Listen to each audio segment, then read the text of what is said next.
What's up, y'all? Jason Earl from the Marinade here with another Marinade Musings, the series where I talk about records. Today, I'm going to talk about one of my all-time favorites, Wilco's The Whole Love.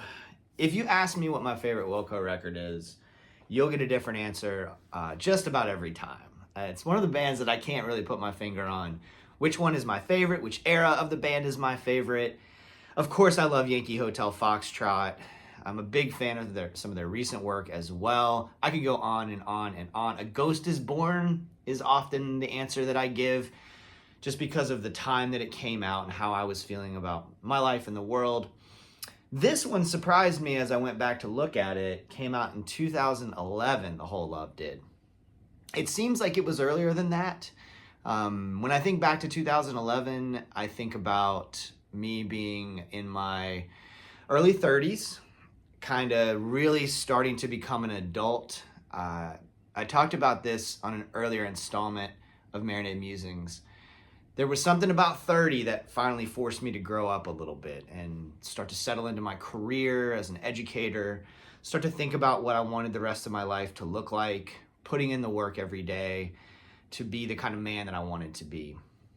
And Wilco was a soundtrack to that. I still listen to a lot of Wilco, but I think my tastes over the years have kind of shifted more to more country-leaning, folk-leaning kind of stuff.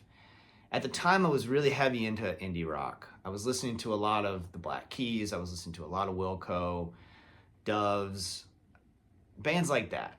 And I think that I'm nostalgic for that sometimes. I'm happy with the way my life is right now, but that era Wilco, one of the best shows I've ever seen in my life, was on that tour, 2012, St. Augustine Amphitheater, and the power went out. The band just kept playing, and they were right in the middle of Shot in the Arm. Kept playing, acoustic, and everybody in that amphitheater just started singing, "Maybe all I need is a shot in the arm." Such a beautiful scene. The power comes back on, the band picks up where they left off. Then they went off stage, came back on for like a 7-song encore. One of those memories that I won't soon forget. Getting to see Wilco live through those years, I mean, I was going every chance I got. Drove to Atlanta to see him, saw him in St. Augustine, Orlando. Every chance I got, I went to see Wilco, and that's where this record takes me. It's in that period where they are really having fun with kind of wacky guitar parts. And I love that whole lineup. I love sonically what they were going for. Jeff Tweedy's one of my favorite songwriters, in large part just because so much of what he's saying can be interpreted however you want to interpret it. And I'm inspired by him. If you haven't read his autobiography, I highly recommend doing that, where he talks about process quite a bit, to the point where, like, when I was reading it, I was writing constantly. It's one I probably should go back and revisit.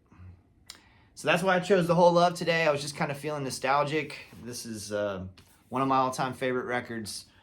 Depending on the day you ask me, maybe my favorite Wilco record. I don't know. But I love it, and wanted to talk about it.